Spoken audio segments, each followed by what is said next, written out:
Mateus, capítulo de número 12. Eu gostaria que nós pudéssemos ler reverentemente a palavra de Deus. Capítulo 12 de Mateus.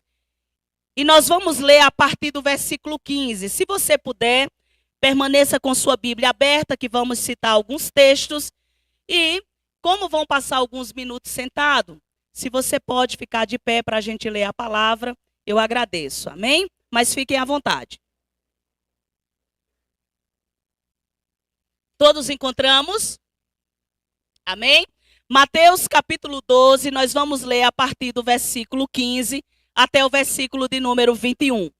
A palavra do Senhor diz assim: Mas Jesus, sabendo disto, afastou-se dali, muitos o seguiram e a todos ele curou, advertindo-lhes, porém, que o não expusesse à publicidade, para se cumprir o que foi dito por intermédio do profeta Isaías.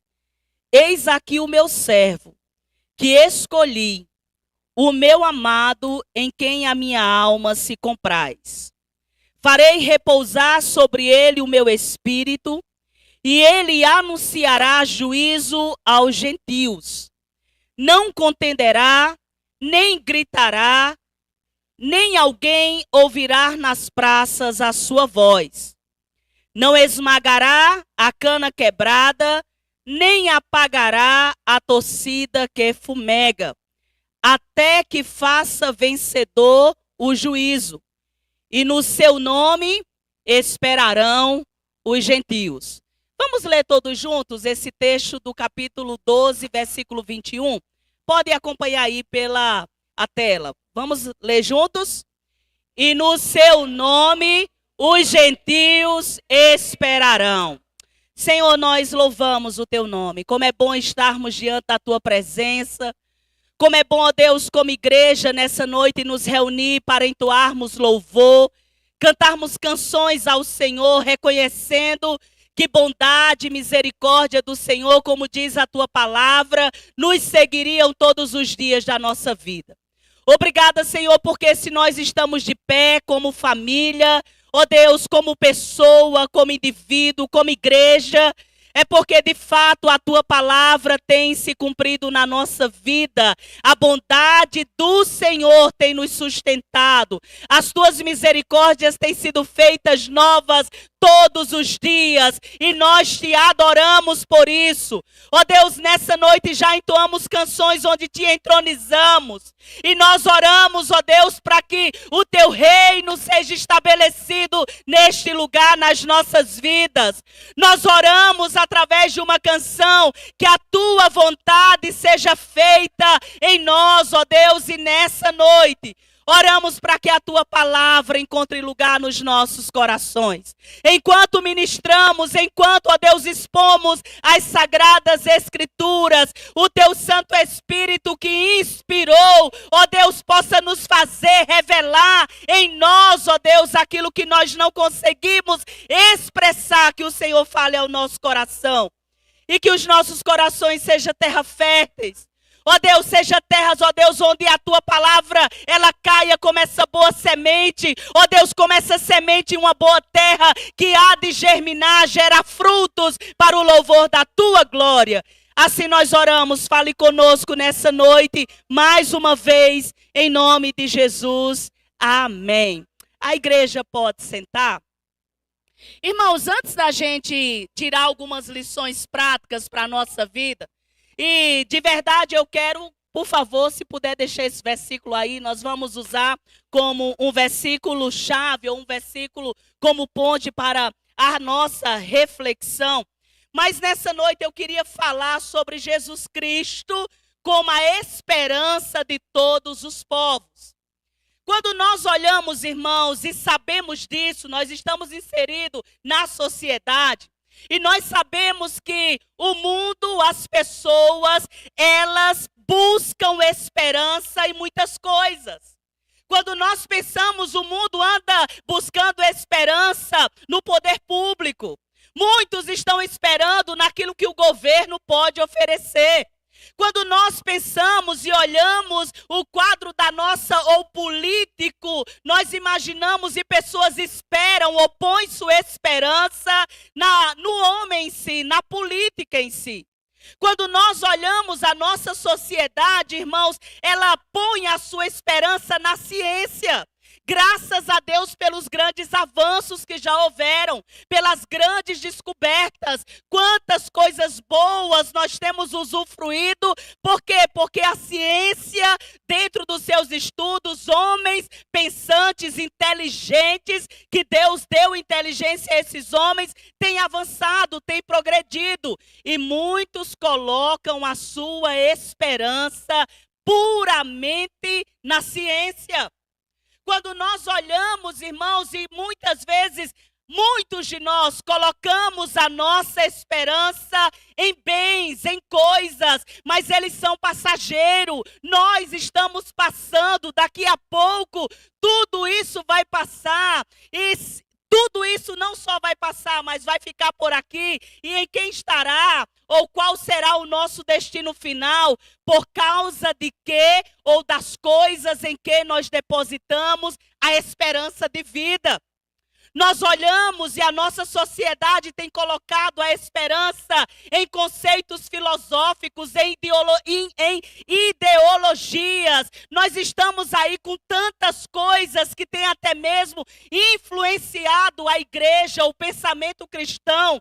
Mas todas essas esperanças, entre aspas, elas são limitadas, elas são passageiras. Somente na pessoa do Senhor Jesus, o homem põe a sua esperança e a esperança nele não muda. É esperança de vida aqui, mas quando fecharmos os olhos aqui, Cristo em nós é a esperança da glória, como disse o apóstolo Paulo.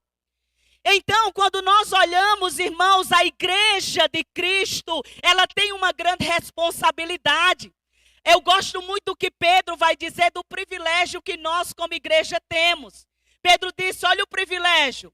Vós sois a geração eleita, o sacerdócio real, a nação santa, o povo de propriedade exclusiva de Deus. Olha que privilégio.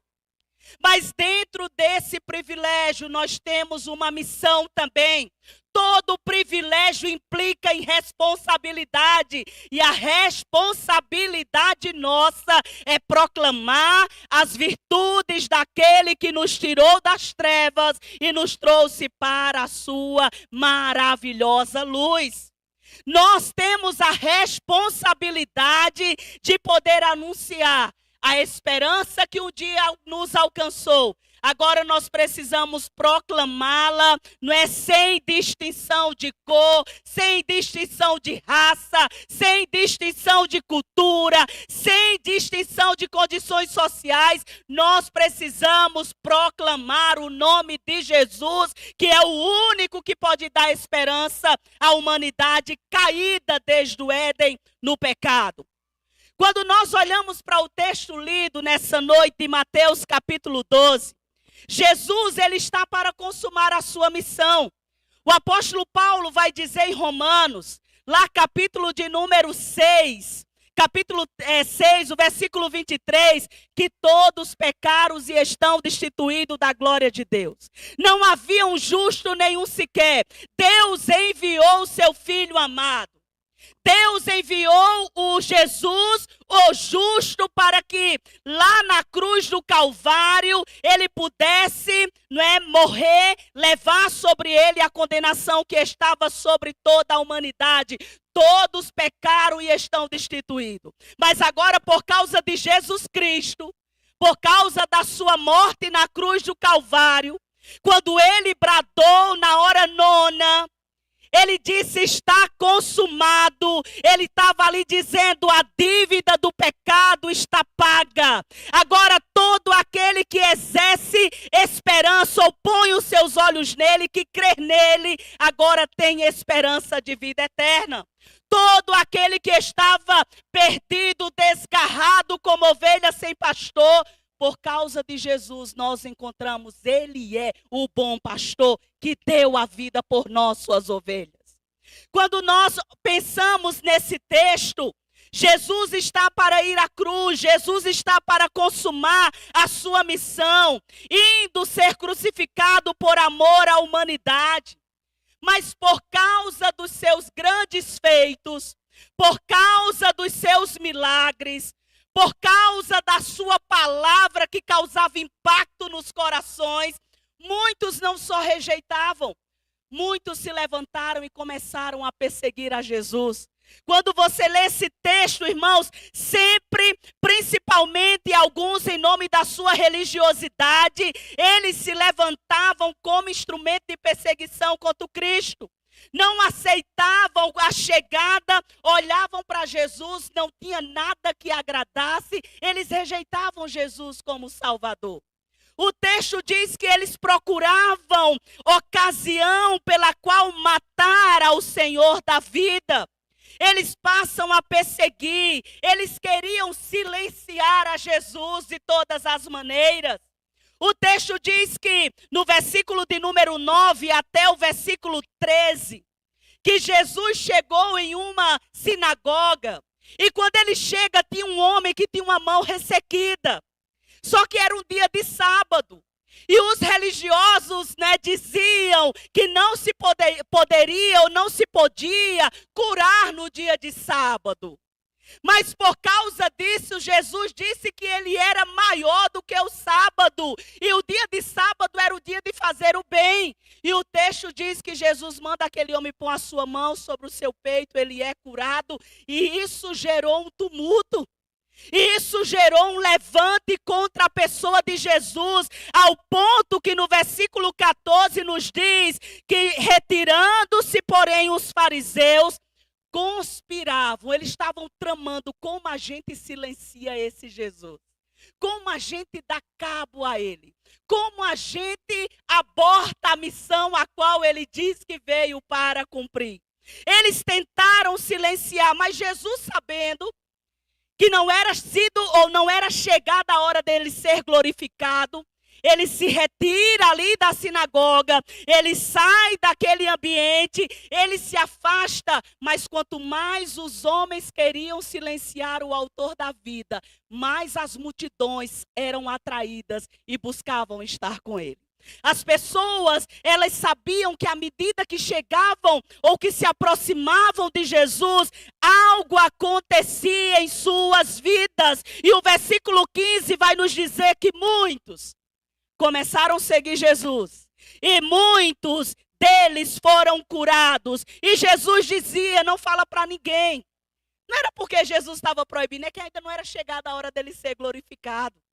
Não era chegada a hora dele consumar a obra de salvação na cruz do Calvário. Mas quem provou do milagre de Deus não consegue silenciar. Quem provou da salvação em Cristo Jesus, quem teve a sua história de vida mudada, quem teve ou alcançou algo da parte de Deus, não consegue silenciar.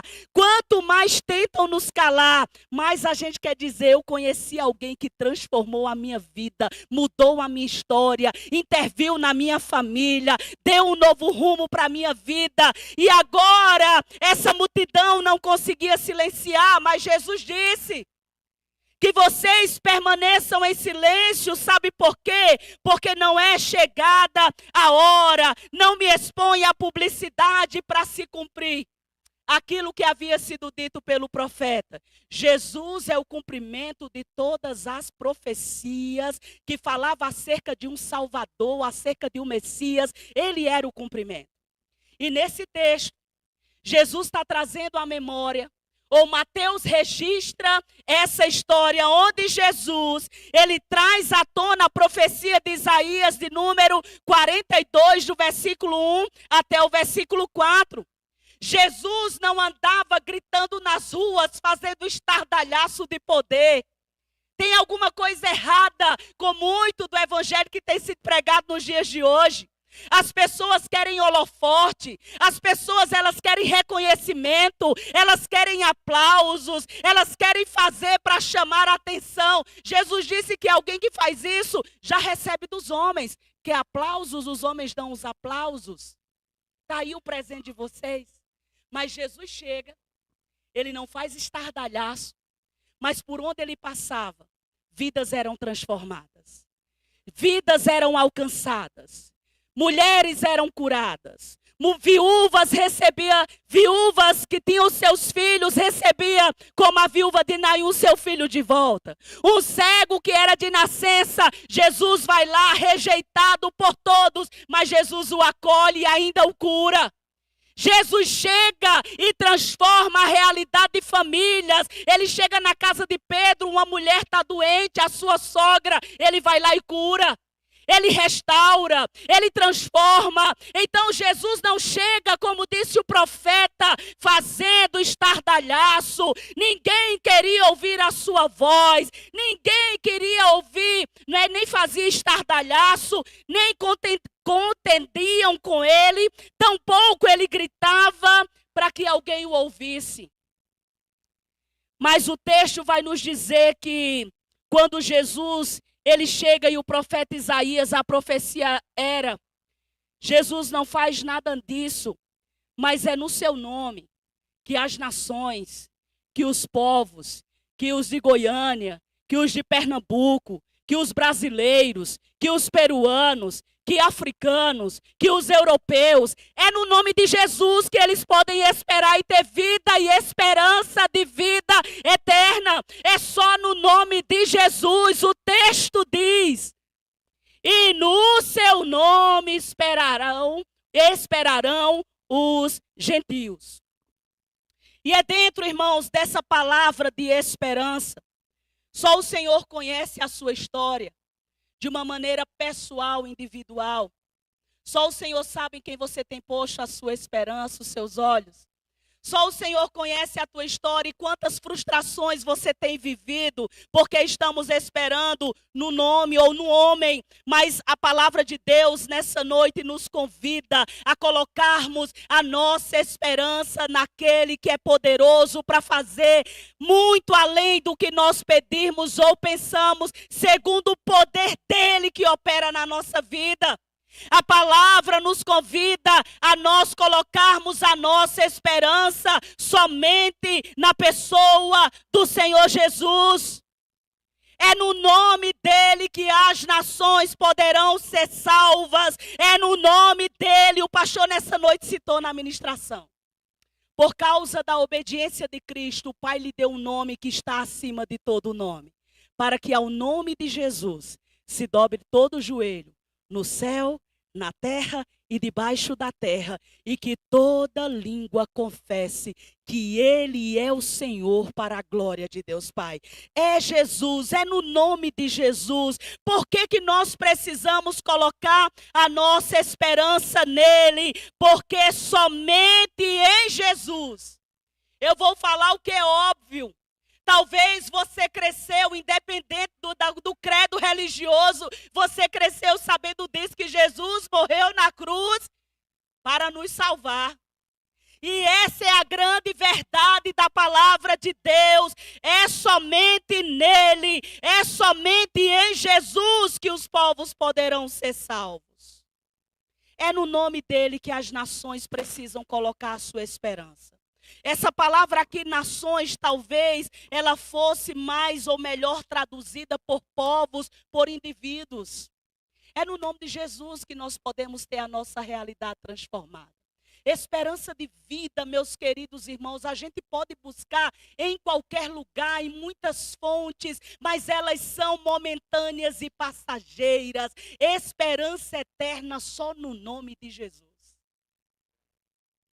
Quando nós olhamos para o texto de uma maneira geral nas Escrituras Sagradas, nós vamos ver que o apóstolo Paulo, lá na sua primeira carta a Timóteo, no capítulo 2, versículo 5, Paulo disse: só há um mediador entre Deus e os homens. Sabe qual é o nome dele? Jesus Cristo, homem. Foi Jesus mesmo quem disse aos seus discípulos. Jesus está pronto para subir aos céus, preparando os seus discípulos em um sermão de despedida, que é o sermão do cenáculo, que está lá em João capítulo 14. Os discípulos estão perdidos, desesperados, porque Jesus disse que ia morrer na cruz. Ainda que Jesus disse que ia ressuscitar, mas eles estavam desesperançados. Mas Jesus vai e fala para esses homens: não se turbe o vosso coração. Eu conheço os medos de vocês. Eu conheço aquilo que estremece o coração de vocês. Eu sei aquilo que apavora vocês. Não fiquem perturbados de alma. Não se turbe o vosso coração. Coloca a esperança em Deus. Creia em Deus. Creia também em mim. Porque na casa do meu pai tem muitas moradas e eu vou preparar lugar. Mas Jesus, nesse diálogo, você continua lendo no capítulo 14, do versículo 1 ao 6. Os discípulos caminhando com Jesus há tanto tempo. Filipe ousadamente pergunta: Senhor, o Senhor disse que nós conhecemos o caminho. Qual é o caminho? Jesus disse: há quanto tempo eu estou com vocês, Filipe? Eu sou o caminho, a verdade, eu sou a vida. E eu sou o único meio para chegar ao Pai. Ninguém chega ao Pai a não ser por mim. Por isso que Jesus, ou Mateus registrando, obrigada, no capítulo de número 12, essa profecia de Isaías, ele disse: é no seu nome que as nações, que todos os povos, homens, mulheres, brancos, negros, pardos, independente se é homem ou mulher, se é criança, não importa se é rico, se é pobre, vida eterna somente em Jesus Cristo. Esperança de vida é só Jesus. Salvação é só no nome de Jesus, não há outro. É no nome de Jesus que os povos poderão ser salvos. Somente Cristo tem poder para restaurar o pecador e colocá-lo em relação com Deus. Lá no Éden, o homem perdeu a comunhão com o seu Senhor. Todos pecaram e foram afastados de Deus. Mas quando nós olhamos para a palavra de Deus, o apóstolo Paulo, em 2 Coríntios, capítulo 5, versículo 19, ele disse que Deus estava em Cristo, reconciliando consigo o mundo, reconciliando consigo todo mundo, e ele nos confiou a palavra de reconciliação. E é nessa noite isso que nós estamos fazendo aqui, nos fazendo lembrar de que é no nome de Jesus que toda a humanidade vai ser salva, que o homem pecador pode ser perdoado, é só no nome de Jesus. E essa mensagem nós proclamamos aqui, mas devemos proclamar nos quatro cantos da terra, aonde o Senhor nos levar. É no nome de Jesus somente que o homem pode ser salvo. Nós lá em Atos capítulo 3, nos conta a história de que Pedro e João, eles chegam na porta do templo chamada Formosa. E quando ele chega, tinha um homem que era coxo de nascença. E ele está esmolando, ele está pedindo algo. E o texto vai nos dizer, a partir do versículo 10, logo no início do capítulo 3, de que aquele homem, ele é curado. Pedro e João diz: eu não tenho prata, não tenho ouro, mas o que eu tenho Jesus que muda a história. Em nome de Jesus, apruma-te. E aquele homem saltou e entrou dentro do templo adorando ao Senhor. Mas o texto diz que ninguém entendeu, ficaram revoltados, alguns assombrados, e começaram a questionar, e começaram a perguntar. A partir do versículo 10, diz que Pedro dirige ao povo e diz: por que vocês estão tão assombrados? Não foi no nosso nome. Esse homem não está curado no nosso nome. Por que vocês estão tão maravilhados? Não foi nós que fizemos isso. Não é no nosso nome que esse homem foi restaurado. Ele foi restaurado no nome de Jesus, que é o autor da vida que vocês tentaram matar. Mas era impossível que a morte o detesse. Foi no nome do Senhor. É no nome de Jesus que vidas são transformadas. Do versículo 13 ao 15, no versículo 19, Pedro agora, depois de falar com aquela multidão, ele chama aquele povo para o arrependimento, para crer em Jesus. E agora, irmãos, você vai ver no finalzinho do capítulo 3, início do capítulo 4, que Pedro e João, eles são presos. Agora são presos por quê? Por causa que queriam saber em nome de quem aquele homem estava curado. Eles questionam, é só você ler o capítulo de número 4. Mas no versículo de número 12, Pedro, cheio do Espírito Santo, ele disse que não foi no nome dele, não foi no nome do João. Foi no nome daquele que tem um nome sobre todo o nome. O versículo de número, se o irmão puder colocar aí, capítulo 4, versículo de número 12. Pedro vai dizer corajosamente: foi no nome de Jesus Cristo a quem vocês mataram e crucificaram.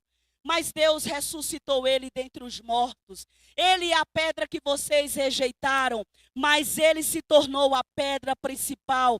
E em nenhum outro há salvação, porque debaixo do céu não tem nenhum outro nome dado entre os homens, pelo qual importa que sejamos salvos. É só no nome de Jesus.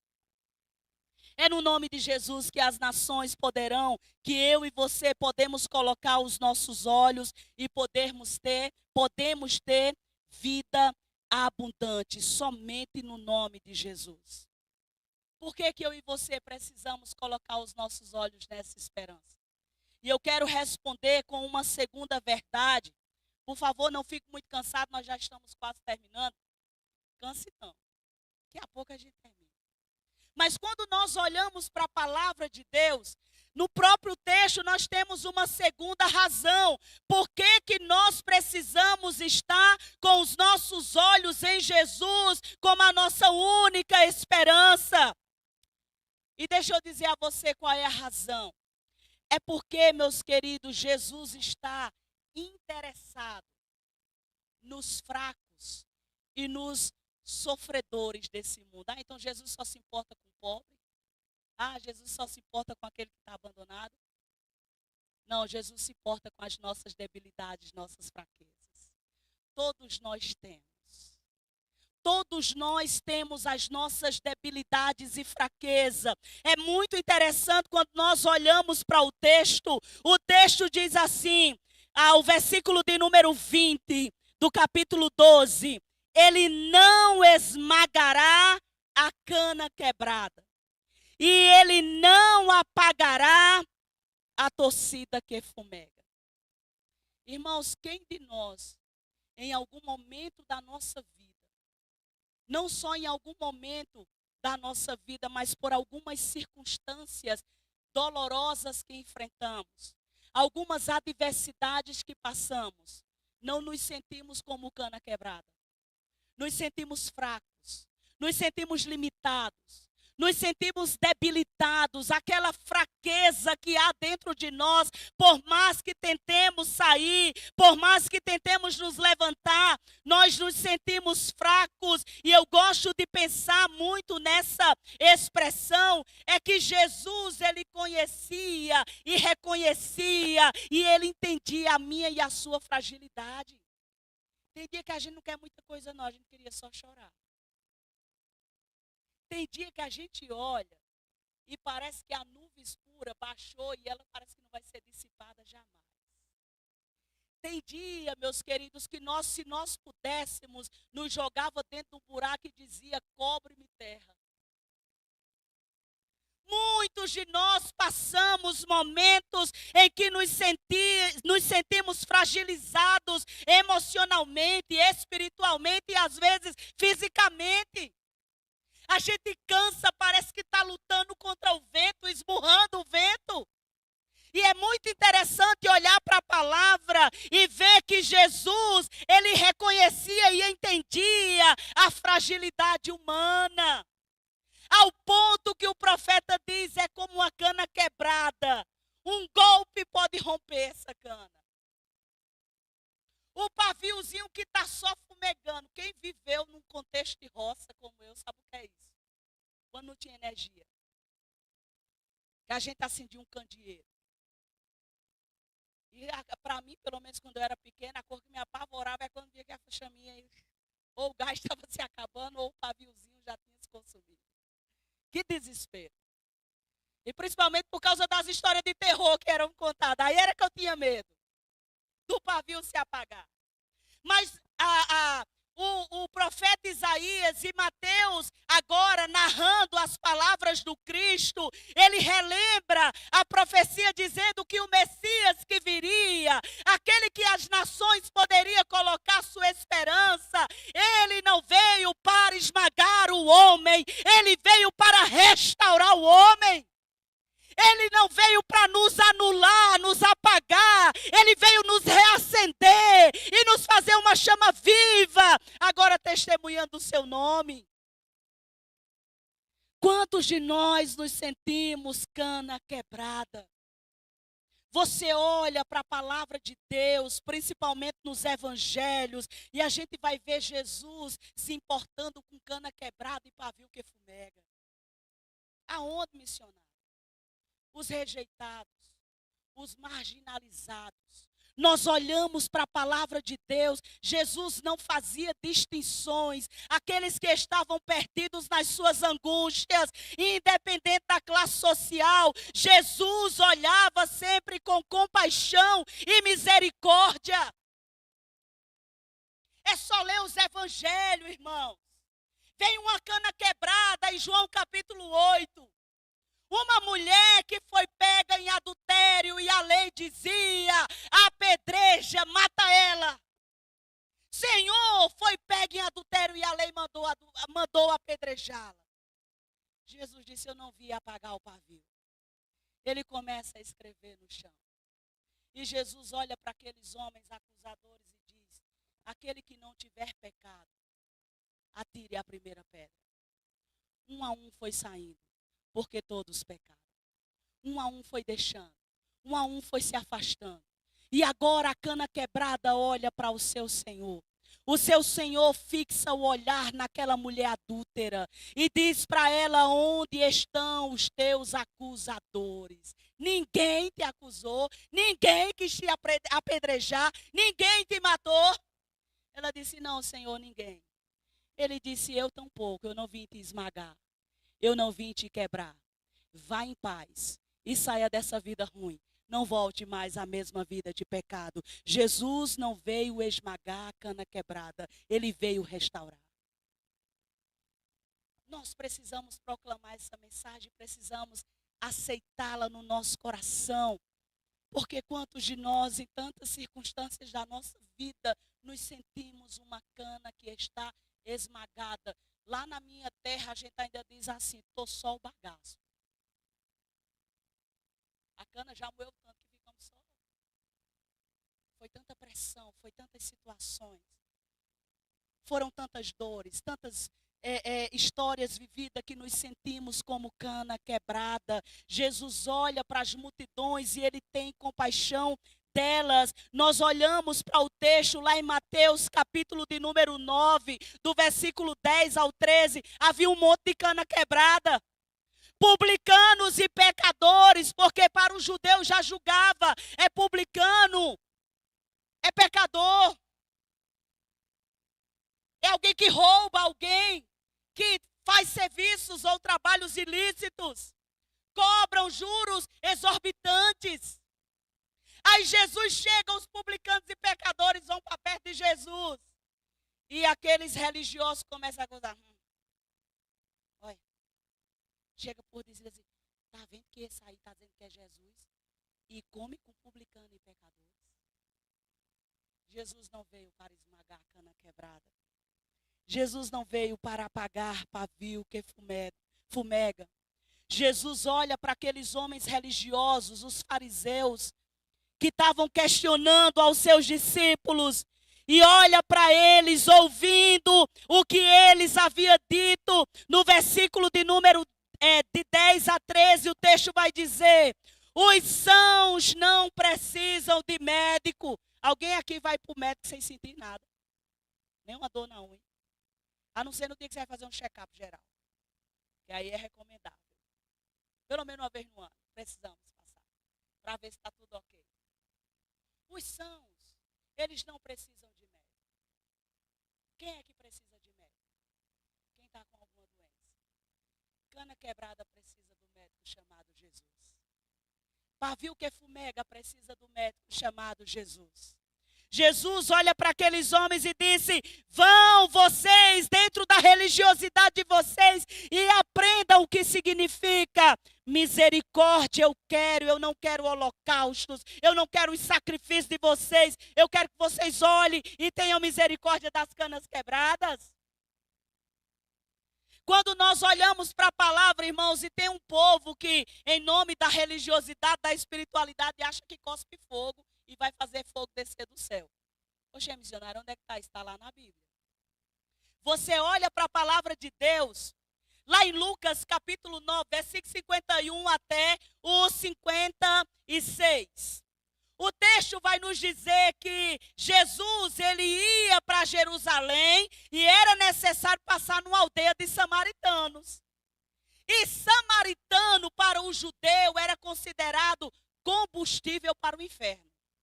Olha como o negócio era feio. Ele dizia assim, o samaritano não vale nada, é para morrer mesmo. Aí o texto vai nos dizer que João e Tiago vão adiante, entram na aldeia dos samaritanos. Aí volta e diz assim, Senhor, não estão querendo receber o Senhor não. Disseram que não querem o Senhor lá não. Aí o texto diz que eles não quiseram receber. Sabe o que acontece? Versículo de número 56, por favor. Não, perdão, versículo anterior. 54. Muito bem. E os discípulos Tiago e João perguntam a Jesus, Senhor, eles não querem te receber. Porque eles não querem, o Senhor quer que nós oremos e desça fogo do céu e consuma esse samaritano, que tudo morra no pacote só. Aí Jesus vai, olha para eles e diz assim, eu não sei de que espírito vocês são. Porque o Filho do Homem, ele não veio para destruir a alma do homem.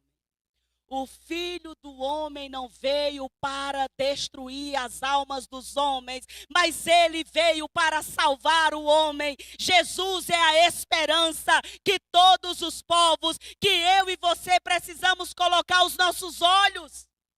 É só em Jesus. Jesus não veio, irmãos, para esmagar a cana quebrada e tampouco apagar o pavio que fumega. Quantos pavis fumegando você conhece? Quantas canas quebradas talvez você se sinta uma? O Senhor está dizendo para você nessa noite ao meu coração, coloque os seus olhos, a sua esperança em mim, porque eu não vim para te esmagar. Eu vim para restaurar a tua vida. Meus queridos irmãos, eu gosto muito de uma frase de um autor chamado R.C. Sproul. Ele comentando o versículo de número 20, ele disse que o Messias, Jesus Cristo, ele continuará protegendo as torcidas ou o pavio que está só fumegando. E ele continuará se importando com as canas quebradas. Ele continuará buscando e salvando o perdido até que a cortina da história ela se feche. Irmãos, um dia tudo isso vai passar.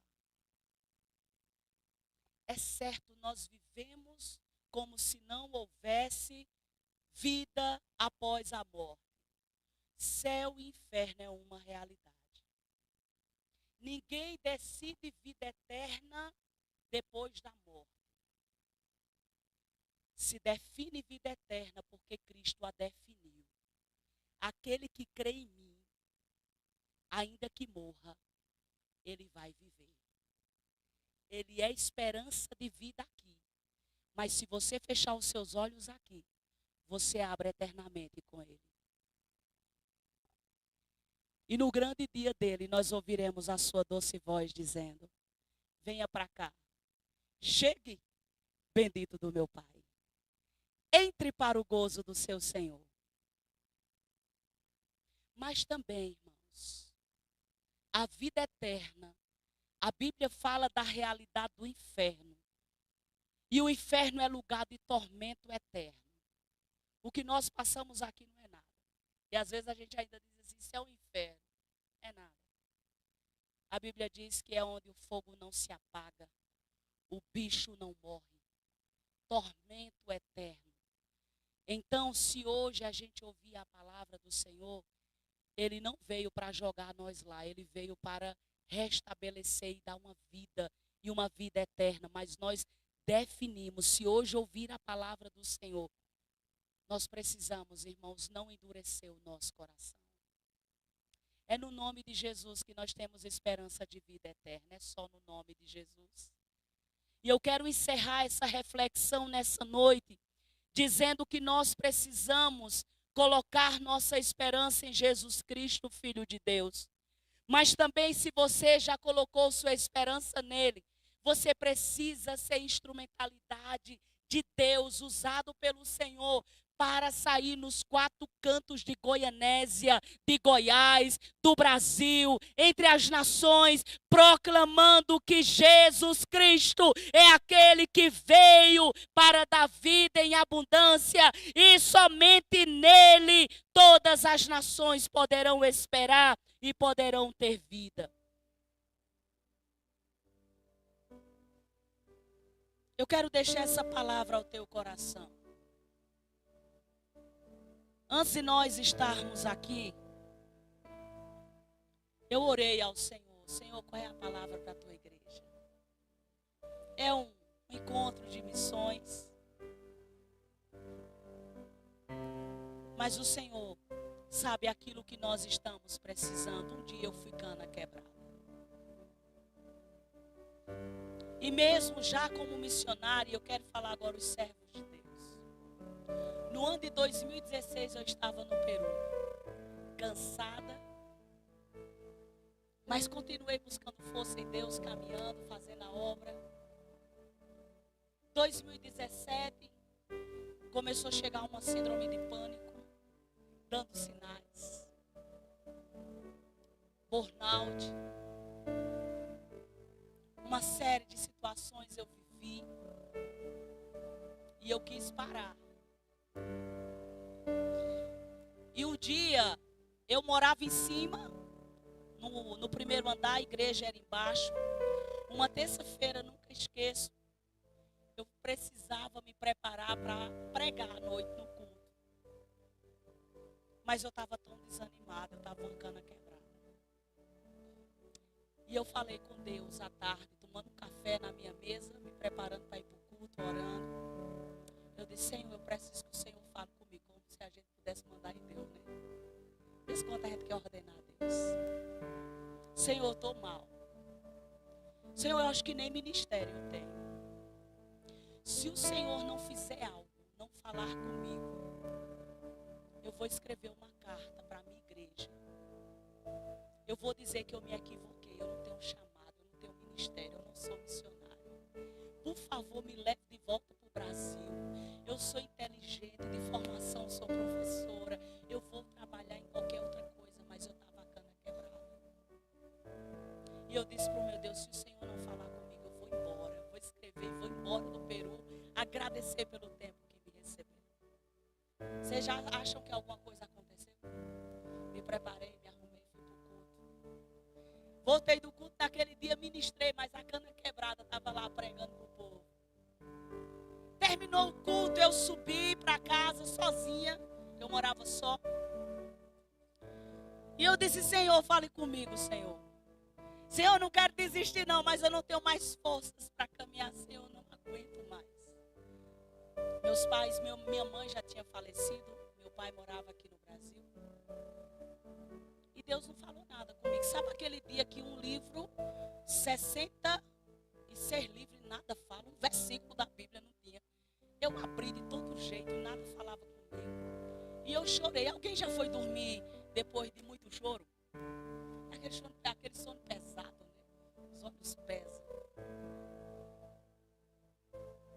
E eu disse, Senhor, não tem mais razão de eu estar aqui. Estou quebrada, estou acabada. Só o pavio fumegando. Vocês creem que Deus fala e Ele restaura a nossa vida? Dormi naquela noite chorando. Na madrugada eu acordei, irmãos. Era uma presença tão gloriosa no meu quarto. Eu não estou dizendo que eu vi Deus, era quase palpável. Eu sabia que o meu Deus estava ali comigo. A minha cama ficava pertinho do interruptor da luz. Eu estendi a mão que eu queria acender, porque eu achava, não, Deus está aqui, porque tem um negócio glorioso. E eu ouvi uma voz suave ministrar no meu coração.